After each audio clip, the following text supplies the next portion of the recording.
What if the worst thing that happens to humanity in the next 3 years isn't one disaster, but several stacked, synchronized, and amplified?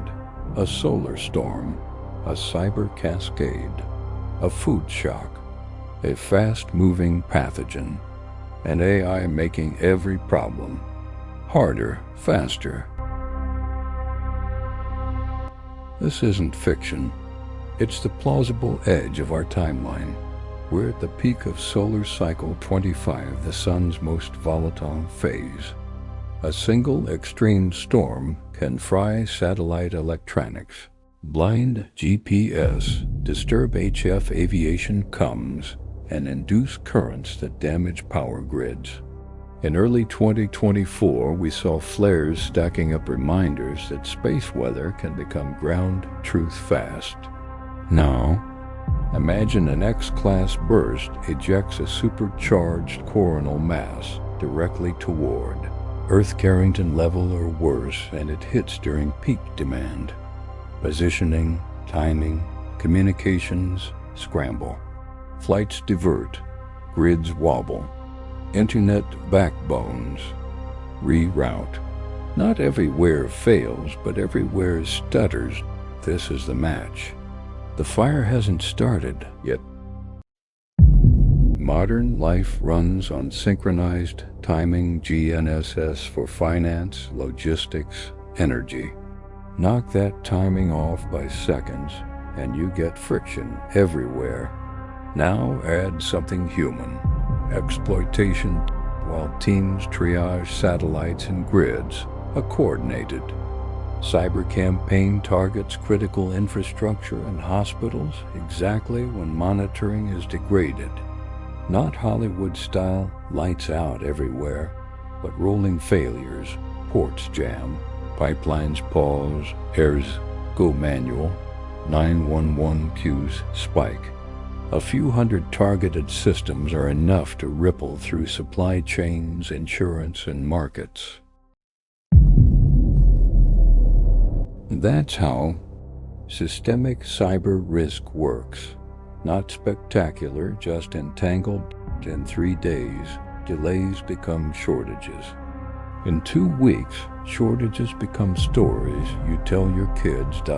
Climate isn't a future threat, it's a supply chain variable today. Coming out of an El Niño, La Niña tilts rainfall and heat in ways that can hammer harvests. 2. Much water here, not enough there. If this swings against major producers, rice, wheat, maize, you don't just get higher prices. You get synchronized food stress across import-dependent nations. For 100 million people already on the edge, that's a shove, not a nudge. Ports slowed by cyber issues. Crops hit by weather. Fertilizers and fuel delayed. Shelves thin out, not everywhere. Not forever, but enough to change behavior. Respiratory pandemics don't wait for convenient times. Surveillance is already flagging waves that spike fast and mutate faster. And who has been pushing countries to keep respiratory pandemic plans warm for a reason? If a new variant with immune escape rides the same quarter as supply disruptions, hospitals absorb a second hit. Staff out, PPE tight, antivirals rationed. That's the acute threat. The chronic one? Antimicrobial resistance, bacterial infections. That shrug at our best drugs, a slow burn mass killer projected to climb for decades. Sick workforce, stressed clinics, and mistrust online. Which brings us to frontier. AI is a multiplier.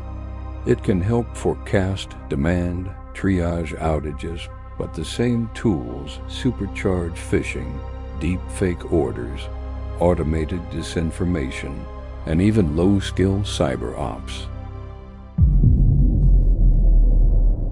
In a week of chaos, fake evacuation, Audios and spoofed utility notices spread faster than fact checks.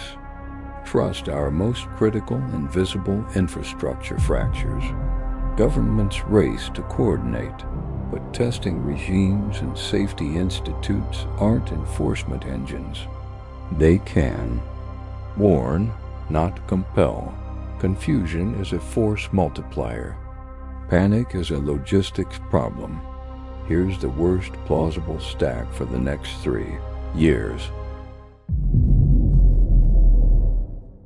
A major solar storm knocks timing and satellites just enough to degrade services. Opportunistic cyber attacks exploit the distraction, cascading through critical infrastructure. Climate-tilted harvest shocks, plus port slowdowns create regional food crises. A respiratory wave and growing drug resistance squeeze healthcare at the exact wrong time. Frontier model-powered disinformation corrodes public trust. While responders are busiest, none of these requires new physics. All of them already have footprints in our data. Together, they are not apocalyptic, just history-bending. The same research that maps the risks also maps the exits. Harden grids against geomagnetics. Diversify timing beyond GPS.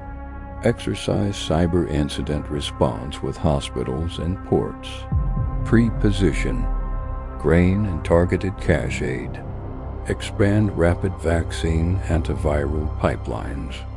And make AI systems evaluated before deployment, not after. The point isn't fear, it's focus. The next 3 years are a stress test we can pass if we see the pattern before it forms. Disasters are loud. Prevention is quiet. Let's make the next 3 years boring in the best possible way. Like and subscribe. There is more content for you here.